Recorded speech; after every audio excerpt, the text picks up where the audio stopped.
கோவிலுங்கும் போதுதான் 100% வாஸ்து இருக்கு. கோவில்ல வீட்டுல வந்து 100% வாஸ்து இருக்க வாய்ப்பே இல்லை. யாராலையும் 100% வாஸ்துவோட வீடு கட்ட முடியாது. அதாவது வியாபாரம் செய்யற ஓனர் தென்மேற்கு மூளை சார்ந்துதான் உட்காரணும். அதுல ஏதாவது பார்ட்னர் இருந்தாருன்னா அவரு வடமேற்குல சேர்ந்து அவருக்கு ஒரு டேபிள் போட்டு அங்க உட்காரலாம். அல்லது கிழக்கு பார்த்து வடக்கு பார்த்து உட்கார்ந்து செய்யும் போது அந்த தொழில் நிறுவனம் நல்லா இயங்கும். இந்த மாதிரி ப்ராப்பரா செய்யறதுனா ரூம் இருந்தா கரெக்ட். ப்ராப்பரா யாரும் இப்ப கரெக்டா செய்யறதே இல்லை. அதனால நீங்க செல்ஃப்ல தான் வைக்கணும் சாமி ரூம். ரூமா பண்ணீங்கன்னா கண்டிப்பா அதுக்கு உண்டான ப்ரொசீஜர், அதாவது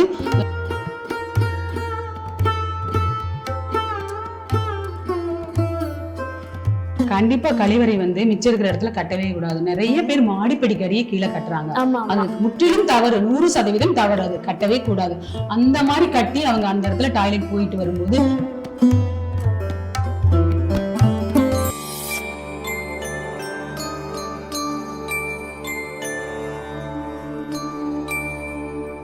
டெம்பிள் எக்ஸ்பிரஸ் நேயர்களுக்கு வணக்கம். இன்னைக்கு வாஸ்து பத்தி நிறைய விஷயங்கள் கேட்டு தெரிஞ்சுக்க போறோம். எக்ஸ்க்ளூசிவா இன்னைக்கு 2 கேஸ் நம்மளோட அரங்கத்துக்கு வந்திருக்காங்க. டாக்டர் மத்பா மகாலிங்கம் மேம் அண்ட் அவங்க கூட மகாலிங்கம் சார், வாஸ்து நிபுணர் 2 பேரும் வந்திருக்காங்க. அவங்க கிட்ட நிறைய விஷயங்கள் கேட்டு தெரிஞ்சுக்கிறதுக்காக நானும் வெயிட் பண்ணிட்டு இருக்கேன். வணக்கம் சார். வணக்கம் மேம். 2 பேரையும் ஒரே டைம்ல அரங்கத்துல பாக்குறதுல ரொம்ப சந்தோஷம். எல்லாருமே வந்து எப்போ வாஸ்து பார்ப்பாங்கன்னா ஏதாச்சும் ஒரு தடங்கல் ஆகுது அப்படின்னா மட்டும்தான் வாஸ்து நிபுணர்களை அணுகுறாங்க. சோ நம்ம வீடு கரெக்டா தான் இருக்கு அப்படிங்கறத எப்படி ஒருத்தங்க நார்மலான ஒரு ஹியூமன் எப்படி தெரிஞ்சுக்கிறது? அனைவருக்கும் வணக்கம். டெம்பிள் எக்ஸ்பிரஸ் நேயர்கள் அனைவருக்கும் அன்பான வணக்கம். குரு பிரம்மா, குரு விஷ்ணு, குருதேவா மகேஸ்வர, குரு சாட்சாத் பரபிரம தஸ்மை ஸ்ரீ குருவே நமக. இதுவரை வழி நடத்தி வந்த ஆசான அனைவருக்கும் கோடான கொடி நன்றிகள். இப்ப வந்து வாஸ்து எப்ப பார்ப்பாங்கன்னா, அதாவது வந்து நம்ம வீடு கட்ட போகும்போது அல்லது ஒரு மனை வாங்க போகும்போது வாஸ்துப்படி மனை இருக்குதா அப்படின்னு பார்ப்பாங்க.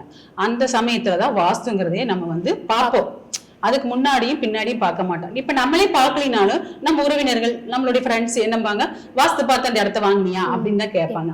அந்த சமயத்துல அவங்க வாஸ்து பார்ப்பாங்க. எதுக்காக பாக்குறாங்கன்னா, நம்ம வாங்குற மனை நல்ல மனையா வாங்கலாம் அப்படிங்கறத வாஸ்து பார்ப்பாங்க. இப்போ அவங்க நம்ம வீடு கரெக்டா தான் இருக்கா அப்படிங்கறத அவங்க எப்படி நம்ம தெரிஞ்சுக்கிறது? நம்ம இருக்கிற வீடு கரெக்டா தான் இருக்கு. ஆமா, நம்ம இருக்கிற வீடு கரெக்டா தான் இருக்குதுன்னா அங்க வந்து நமக்கு எல்லாமே நல்லது நடக்கணும். இப்ப ஒரு வீட்டுக்கு ஒரு புதுசா ஒரு வீட்டுக்கு குடி போயிருக்குன்னு வைங்களேன், அங்க வந்து தொழில் நல்லா இருக்கணும், நம்ம ஆரோக்கியம் நல்லா இருக்கணும், நம்ம கும்பிடுற நம்ம டெய்லி பண்ற பூஜை கரெக்டா பண்ணிட்டு இருக்கணும். இதெல்லாம் சரியா இருந்ததுன்னா அந்த வீடு வாஸ்துப்படி இருக்குதுன்னு அர்த்தம். இதெல்லாம் கும்பிட முடியல, அதாவது ஒரு சாமி கும்பிடலாம்னு நினைக்கிறோம், கும்பிட முடியல, தடங்கள் வருது அப்படிங்கும் போது கொஞ்சம் வாஸ்து குறைபாடு இருக்குதுன்னு அர்த்தம். ஒரு வேலைக்கு போகலாம், இல்ல தொழில் மூலமா வர வருமானம் கம்மி ஆகுது அப்படிங்கிற பட்சத்துல அந்த வீட்டுல வாஸ்து இல்லை. அப்பதான் வாஸ்துவை செக் பண்ணுவோம் நம்ம. ஓகே. இப்போ அந்த வீட்டுல பூஜை ரூம் அவங்க எங்க வைக்கணும்? பூஜை ரூம் வந்து கண்டிப்பா வந்து கிழக்கு பார்த்து தான் வைக்கணும். அந்த பூஜை ரூம் வந்து படங்களையும் கிழக்கு பார்த்து தான் மாட்டணும். ஒரு சில படங்களை வடக்கு பார்த்து மாட்டலாம். பூஜை ரூம்ல தீபம் ஏற்று வந்து கிழக்கு பார்த்து தான் ஏற்றணும். Okay ma'am. இப்போ பூஜை ரூம்ல சொன்னீங்க, இப்போ சில வீடுகள்ல தனியா பூஜை அறையெல்லாம் இல்லை. ஏன்னா கிராமங்கள்ல நிறைய பூஜை அறைகள் இருந்துச்சு. இப்போ வந்து இந்த மாடங்கள் வச்சிருக்காங்க இல்லையா, அது சில பேர் ஹால்ல வச்சிருக்காங்க, சில பேர் கிச்சன்ல வச்சிருக்காங்க. அப்படி வைக்கலாமா? தாராளமா வைக்கலாம். எங்கெல்லாம் வைக்கலாம்னா, நம்ம ஹால்ல வந்து வடமேற்கு மூலையில வைக்கலாம், நம்ம ஹால்ல அக்னி மூலையில வைக்கலாம். இதுவுமே ஒரு ரூம்பா சின்னதா 4 அடி 3 அடி இப்படி ரூம்பா தடுத்தும் வைக்கலாம், செல்ஃப்லயும் வைக்கலாம். சரிங்களா? அது வந்து கரெக்டான பூஜை ரூம் வாஸ்து தான், கரெக்ட் தான். அதாவது இப்ப எல்லாம் கிச்சன்ல வடமேற்கு மூலையில ஒரு செல்ஃப் மாதிரி பண்ணி அதுல பூஜை ரூம் மாதிரி சாமி படம் வச்சு தீபம் ஏற்றுறாங்க. அதுல ஒரு ஸ்கிரீன் மாதிரி போட்டிருக்காங்க. அதுவும் கரெக்ட் தான். கரெக்டா அங்கேயும் வைக்கலாம். அதாவது அக்னி மூலை வாயு மூலையும் பூஜை ரூமுக்கு ரொம்ப ரொம்ப மிக உத்தமம். ஏன்னா சில இடங்கள்ல பார்க்கும்போது இந்த வாஷ் பேசின் கிட்ட பக்கத்திலே வச்சிருக்காங்க. சோ அப்படி வைக்கும் போது எந்த ஒரு தடங்களும் வராதா? வாஷ் பேஷன் கிட்டையும் பாத்ரூம் கிட்ட எல்லாம் பூஜை ரூம் வைக்க கூடாது. பூஜை ரூமுக்கு உண்டான இடமே ஹால்ல வடமேற்கு, ஹால்ல அக்னி மூலை, அப்ப கிச்சன்ல வடமேற்கு மூலையில, இந்த 3 மூலையிலயும் வைக்கலாம். கிச்சன்ல வடமேற்கு மூலையில வைக்கிறது சிறப்பு இல்லையா? இப்போ வீட்டுல நம்ம நிறைய டைம் ஸ்பெண்ட் பண்றோம். அது மாதிரி இப்போ அடுத்தபடியா நம்மளோட அலுவலகங்கள், இல்லைன்னா வேலை செய்யற இடம், இல்லைன்னா சில பேர் தொழில் செய்யற இடத்துல ரொம்ப டைம் ஸ்பெண்ட் பண்ணுவாங்க. சோ அந்த இடங்கள்ல எந்த மாதிரியான வாஸ்து முறைகளை பின்பற்றினா ரொம்ப பெட்டரா இருக்கும், ரொம்ப சிறப்பான ஒரு வியாபாரமாகும்? அதாவது நம்ம தெரிந்தோ தெரியாமலோ நம்ம வாஸ்தோட தான் பயணிக்கிறோம். அதாவது வாஸ்து தெரிஞ்சவங்களுக்கு மட்டும்தான் அது வாஸ்து கரெக்டா இருக்குன்னு தெரியும். வாஸ்து தெரியாதவங்களுக்கு அது தெரியாது. ஆனா கண்டிப்பா வாஸ்துவோட தான் நம்ம பயணிக்கிறோம். ஏன்னா பூமிக்கும் சூரியனுக்கும் இடைப்பட்ட தூரம் தான் வாஸ்து. நம்ம இருக்கிற இடமும் சூரியனுக்கும் நமக்கும் இருக்கிற தூரம் தான் வாஸ்து. கண்டிப்பா நம்ம வந்து சூரிய நமஸ்காரம் பண்றோமோ இல்லையோ, நம்ம இருக்கிற இடம் சூரியனை நமஸ்காரம் பண்ணுது. வீடானாலும் அலுவலகமானாலும் சூரியனை நமஸ்காரம் பண்ணுது. சூரியன் வீட்டு மேல படுதல்ல, அதுக்கு பேர் என்ன? சூரிய நமஸ்காரம் தான். நம்ம பண்றது இல்லை. ஆனா நம்ம நம்ம இருக்கிற இடம் வந்து கண்டிப்பா சூரிய நமஸ்காரம் பண்ணுது. அதனால சூரியனுக்கு பூமிக்கும் இடைப்பட்ட தூரம் வாஸ்து. நமக்கு தெரிஞ்சோ தெரியாமல நம்ம வாஸ்துவோட தான் இணைந்திருக்கிறோம். அவங்க என்ன மாதிரியான டிப்ஸ் எல்லாம் ஃபாலோ பண்ணலாம் வியாபாரம் செய்யற இடத்துல எப்படின்னா, ஓனர் அதாவது வியாபாரம் செய்யற ஓனர் தென்மேற்கு மூலை சார்ந்துதான் உட்காரணும். அதுல ஏதாவது பார்ட்னர் இருந்தாருன்னா அவரு வடமேற்குல சேர்ந்து அவருக்கு ஒரு டேபிள் போட்டு அங்க உட்காரலாம். புரியுதுங்களா? அது பார்ட்னருக்கு வடமேற்கும், ஓனருக்கு வந்து தென்மேற்கும் இந்த மாதிரி டேபிள் போட்டு அல்லது கிழக்கு பார்த்து வடக்கு பார்த்து உட்கார்ந்து செய்யும் போது அந்த தொழில் நிறுவனம் நல்லா இயங்கும். தொழில் நிறுவனத்துல வேலை ஆட்களுக்கு வந்து அவங்களால முடிஞ்ச அதாவது உணவு தானம் பண்ணாங்கன்னா தொழில் ரொம்ப ரொம்ப ஜெயிக்கும். ஓகே, இப்போ வாசல் ஜன்னல் அதெல்லாம் எந்த திசையில இருக்கணும் தொழில் செய்யற இடத்துல? தொழில் செய்யற இடத்துலயும் சரி வீட்லயும் சரி உச்ச பகுதியில தான் இருக்கணும். ஜன்னல் ஆனாலும் கதவு ஆனாலும் அதாவது ஓப்பன் டோர் ஆனாலும் உச்ச பகுதியில தான் இருக்கணும். உச்ச பகுதியில வைக்கும் போது வாழ்க்கை உச்ச நிலைமைக்கு போகும். இப்போ வாஸ்துக்கும் நம்மளோட உடம்புக்கும் ஏதாவது சம்மந்தம் இருக்காம? வாஸ்துனால ஒருத்தவங்களோட ஹெல்த் வந்து அஃபெக்ட் பண்ணுமா? கண்டிப்பா. எப்படின்னா பஞ்சபூதங்களால் ஆனதுதான் வாஸ்து. புரியுதுங்களா? நம்ம உடம்பும் பஞ்சபூதங்களால் ஆனதுதான். இப்போ நமக்கு நீர்ச்சத்து கம்மியானா நமக்கு அதுக்குண்டான உடல் உபாதை வருது. அப்ப சூடு வேணும், வீட்டுல உடம்புல சூடு வேணும். நம்ம வசிக்கிற இடத்துலயும் நிலம் நீர் காற்று ஆகாயம் 5 பஞ்சபூதங்கள் அடங்கியதுதான் நம்ம இருக்கிற இடமும் நம்ம உடம்பும். இது ரெண்டுக்கும் கண்டிப்பா சம்பந்தம் இருக்கு. சார், வீட்டுல வந்து தலைவாசல் வந்து ரொம்ப முக்கியம் இல்லையா? சோ அந்த தலைவாசல் வந்து எவ்வளவு ஹைட்ல வைக்கலாம், எதுக்கு கீழே வைக்க கூடாது சார்? அனைவருக்கும் வணக்கம். டெம்பிள் எக்ஸ்பிரஸ் நேயர்கள் அனைவருக்கும் அன்பான வணக்கம். என்னுடைய குருஜி ஆனந்த கிருஷ்ணன் அவர்களுக்கு கோடான நன்றி தெரிவித்தேன். தலைவாசல் என்பது முக்கியமான வீட்டுக்கு அது வந்து பூமியிலிருந்து 4 அடி டிஸ்டன்ஸ்க்கு வைக்கணும். ஓகே. இப்படி சமீபத்தில் நாங்கள் ஒரு வீட்டுக்கு வாஸ்து பார்க்க போனோம். அவங்க அரசு தேர்வு எழுதி கிடைக்காமே இருந்தது. அப்புறம் போய் அந்த வீடு பார்க்கும்போது 4 மூலை எல்லாமே கரெக்டாக வச்சுருக்குறாங்க. முன்னாடி வடக்கு பார்த்து ஒரு 6 ஜன்னல் ஒன்று வச்சுருக்காங்க. அதை வந்து வீடு கட்டினதுலேருந்து திறக்காமல் அப்படியே ஒரு மீன் தொட்டிக்காக வேண்டி மீன் தொட்டி அந்த சைடு வச்சு திறக்காம அப்படியே வச்சிருந்துருக்காங்க. வீடு கட்டினதுலேருந்து அந்த மீன் தொட்டினால திறந்தா மீன் சேர்த்துடும் அப்படிங்கிறதுனால அந்த ஜன்னல் திறக்காமே வச்சுருந்தாங்க.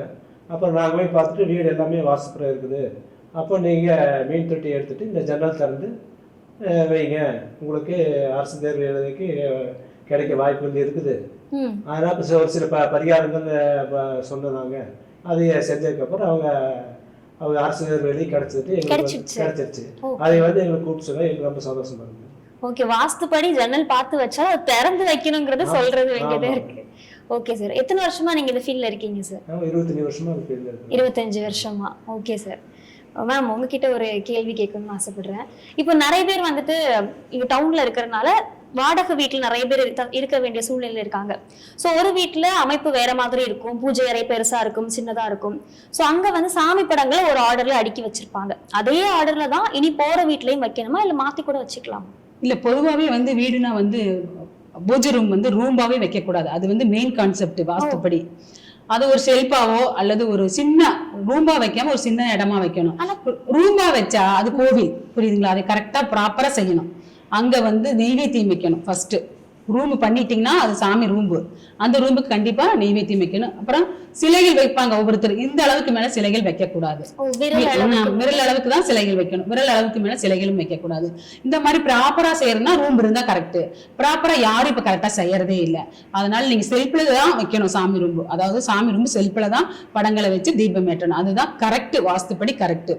ரூம்பா பண்ணீங்கன்னா கண்டிப்பா அதுக்கு உண்டான ப்ரொசீஜர், அதாவது இந்த நெய்வேத்தியம் வழிபாடு எல்லாம் கரெக்டா பண்ணணும். காலை மாலை இருவேளை தீபம் ஏற்றணும். யாருமே தீபமே ஏற்றுறது இல்லை. காலையில ஏற்றுறது ஒருத்தருமே என்ன செய்யறாங்கன்னா வெள்ளிக்கிழமை தீபம் ஏற்றுறாங்க, இல்லாட்டி செவ்வாய்க்கிழமை ஏற்றுறாங்க. வாரத்துல 2 நாள் ஏற்றுறவங்களும் இருக்காங்க, டெய்லி காலையில ஏற்றுறோம். ரூமும் வைக்கும் போதே அது காலை மாலை தீபம் ஏற்றணும். ஓகே, இது ரொம்ப புதுசா இருக்கு. ஏன்னா இவ்வளவு நாள் பாரம்பரியமா எல்லாரும் இந்த இங்கெல்லாம் பாத்தீங்கன்னா கிராமங்கள்ல எல்லாம் தனியா ஒரு பூஜை ரூம் வச்சிருக்காங்க. ஸோ இப்போ ஷெல்ஃப் தான் வைக்கணும் அப்படின்னு சொல்லும்போது கண்டிப்பா ஆடியன்ஸ்க்குமே ரொம்ப ஷாக்கிங்கா இருக்கும். அங்க வச்சாலுமே 2 காலையும் மாலை 2 வேளையும் வழிபாடு 2 வேளை வழிபாடு பண்ணணும். கண்டிப்பா நெய்வேத்தியம் வைக்கணும் 2 வேளையும். ஆமா, இல்ல நெய்வேத்தியம் ஒரு வேளை தான் வைப்போம். 2 வேளையும் தீபம் ஏற்றணும். ரூம்னா செல்ஃப்னா நீங்க எப்ப காலையில ஒரு வேளை ஏத்தினாலும் அடுத்த நாள் காலையில ஏத்தினாலும் போகுது தீபம் ஏற்றினா. நீங்க சொன்னீங்க பூஜை ரூம் தனியா வச்சா அது வந்து கோவில் மாதிரின்னு சொன்னீங்க. அப்ப கோவிலுக்கு வேற வாஸ்து இருக்காங்க? கோவிலுக்கு வேற வாஸ்து, வீட்டுக்கு வேற வாஸ்து தான். கோவில் வாஸ்து வேறு. இப்ப நம்ம வீடு வந்து 8 அடி வைப்போம், கோயில் வாஸ்து கருவறை வந்து 7 அடி தான் வைப்பாங்க. ஏன் 7 அடி வைக்கிறாங்கன்னா கருவறைக்கு 7 அடி தான் பெஸ்ட்னு எங்க தாத்தா சொல்லுவாரு. அது எனக்கு நல்ல ஞாபகம். ஆமா, ஸ்தபதி, அதாவது கோயில் வாஸ்து பாக்குறவங்க தாத்தா, தாத்தாவோட ஃப்ரெண்டுங்க எல்லாம் ஒண்ணு சேர பாப்பாங்க கோவில் வாஸ்து. பரம்பரையா நீங்க இந்த வாஸ்து பாத்துட்டு? ஆமா, பரம்பரையா பாத்துட்டு இருக்கிறோம் நாங்க. அது எங்க சர்க்கிள்ல ஒரு 20 பேர் வாஸ்து பாத்துட்டு இருக்காங்க. அப்பா, தாத்தா, தாய் மாமா, அண்ணன் எல்லாருமே பாக்குறாங்க வாஸ்து. எல்லாரும் ஜோதிடர் பிளஸ் வாஸ்து ஆலோசகர் தான். இப்படி பார்த்துட்டு இருக்கிறாங்க.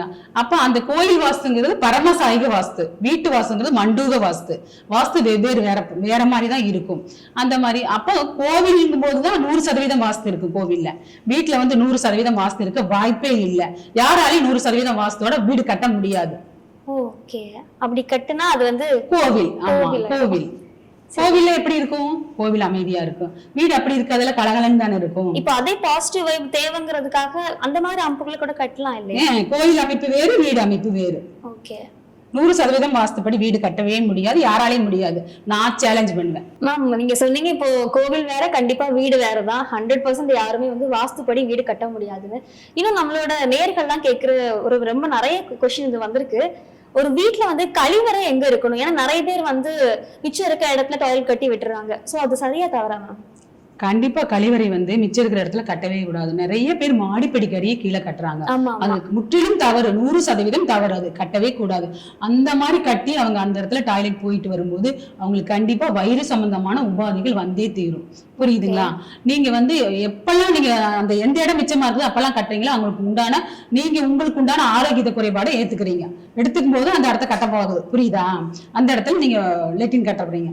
ஆனா லெட்டின் கட்டுறதுக்கு உண்டான இடம் எதுங்களா? வடமேற்கு. அது காம்பவுண்ட் வாலையும் தொடக்கூடாது, வீட்டு வாலையும் தொடக்கூடாது, மதர் வாலையும் முட்டக்கூடாது, ஃபாதர் வாலையும் முட்டக்கூடாது. ஃபாதர் வால்னா காம்பவுண்ட் வால், மதர் வால்னா வீட்டு செவரு. 2 செவரையும் முட்டாமல் வடமேற்குலையும் அக்னி மூலையும் தென்கிழக்கிலையும் கட்டலாம். அதுவும் 3 பகுதியா பிரிச்சு செகண்ட் பகுதியில தான் கட்டணும். அதுக்கும் பெரிய வாஸ்து. லெட்டின் கட்டுறதுக்கு மிகப்பெரிய வாஸ்து இருக்குது. அதன்படிதான் கட்டணும். அதன்படி கட்டினாதான் நல்லா சுபிட்சமாக அந்த வீட்டுல வாழ முடியும். ஓகே, இப்போ சில இடத்துல வந்து என்ட்ரன்ஸ் ஒரு மாதிரி இருக்கும், அந்த கிளாசெட் வந்து வேற திசையில இருக்கும். அது எந்த திசையில இருக்கும்? அது கரெக்டா கேள்வி கேட்டீங்க, சூப்பர் கேள்வி. நிறைய வீட்டுல இப்படிதான் மாத்தி மாத்தி உட்காந்து லெட்டின் போற இடம் வந்து மாத்தி மாத்தி வச்சிருக்காங்க. வடக்க பார்த்து உட்கார்ந்து போற மாதிரிதான் இருக்கணும், அல்லது கிழக்க பார்த்து உட்கார்ந்து போற மாதிரிதான் இருக்கணும். தெற்கு மேற்கு உட்கார்ந்து போற மாதிரி நம்ம டாய்லெட் வைக்க கூடாது, அது தப்பு. அங்க அப்படி வைக்கும் பட்சத்துலதான் உடல் உபாதைகள் அதிகமா வருது. இப்ப நீங்க சொன்னீங்க உடல் உபாதைகள் நிறைய அதிகமா இருக்கும்னு. அப்போ வீட்டோட வாஸ்துக்கும் ஒரு மனுஷனோட ஹெல்த்துக்கும் ரொம்ப சம்பந்தம் இருக்கு இல்லையா? 100% சம்பந்தம் இருக்குது. எப்படி சம்பந்தம் இருக்குன்னா, இப்ப நாங்க திருப்பூர்ல ஒரு வீடு போய் பார்த்தோம். அவங்களுக்கு வயிறு பிரச்சனை. கண்டிப்பா என்ன சொல்றாங்கன்னா, அவங்க எனக்கு வீட்டுல வாஸ்து குறையே இல்ல, நீங்க வந்து பாருங்க. நாங்க 4-5 தடவை கூப்பிட்டாங்க, எங்களால போகவே முடியல. அப்புறம் போனோம். போய் பார்க்கும்போது உண்மையாவே அந்த பொண்ணுக்கு 8ஆம் இடத்துல புத்தி நடக்குது. புத்தி அதாவது ஜாதகம் இதுல சேர்ந்துக்குது பாருங்களேன். புத்தி நடக்கும்போது 8ங்கும்போது என்ன கழிவு, அப்ப கரெக்டா லெட்டின். புரியுதுங்களா? அப்ப லெட்டின் நிறைஞ்சு அவங்க எடுக்கவே இல்லை. வீட்டுக்குள்ள போனதுமே, காம்பவுண்டுக்குள்ள போனதுமே பேட் ஸ்மெல். அப்பவே நான் கேட்டேன், நீங்க லெட்டின் கிளீன் பண்ணல போட இருக்குது, அதனால உங்களுக்கு வயிறு சம்பந்தமான பிரச்சனையான்னு கேட்டேன். அல்சர் பிளஸ் லூஸ் மோஷன், இது ரெண்டையும் சொன்னாங்க. அப்பவே நான் சொன்னேன், நீங்க இது கிளீன் பண்ணுங்க அப்படின்னு கிட்டத்தட்ட 1.5 லட்சம் 2 லட்சம் வயிற்றுக்காக செலவு பண்ணிருக்கிறாங்க. அப்புறம் பார்த்து நான் சொல்லி அந்த இடத்த சுத்தம் பண்ணி அந்த லெட்டின் அது என்ன உட்காந்து பேஷண்ட் வந்து அதுவும் உடைஞ்சிருக்குது. அது மராமத்து வேலை. அதுவும் இது சுத்தம் பண்ணி 2ஐயும் அவங்க செஞ்சாங்க. அவங்களுக்கு உடல் ரீதியா நல்லா இருக்கு. ஸ்கேன் பண்றாங்க, as usual நார்மல் ரிசல்ட் வருது. வீட்டை ஆல்டர் பண்ணும்போது உடனே சரியாகுது. ஓகே, இப்ப வீட்டுக்கு உள்ள வாஸ்து அவங்களோட உடலை வந்து அஃபெக்ட் பண்ணுது. கண்டிப்பா. நம்ம உடலுக்கும் தனியா ஏதாச்சும் வாஸ்து இருக்கா? உடலுக்கு வாஸ்து இல்ல. நம்ம உடல் பஞ்சபூதத்தால் ஆனது, வீடும் பஞ்சபூதத்தால் ஆனது. ஒரு இடம் குறைவா இருந்தாலும், நெருப்பு குறைவா இருந்தாலும் அக்னி சம்பந்தப்பட்டது வரும். புரியுதுங்களா? இப்போ ஒண்ணு இல்ல, ஈசானியத்திலிருந்து வரும் காந்த அலைகள் வந்து அக்னி மூலைக்கு போகும்போது அந்த இடத்துல வந்து அக்னியா வேலை செய்யும். இப்போ ஒரு தென்மேற்கு போகும்போது நிலத்தத்துவமா வேலை செய்யும், வடமேற்கு போகும்போது வாயு தத்துவமா வேலை செய்யும், வடமேற்கு போகும்போது வாயு தத்துவமா வேலை செய்யும். ஆகாய தத்துவமா வேலை செய்யறது எந்த இடம்னா, வீட்டுக்கும் காம்பவுண்டுக்கும் இடையில் உள்ள இடங்கள் எல்லாம் ஆகாய தத்துவமா. இது பஞ்சபூதங்களால் ஆனதுதான் வீடு வாஸ்து.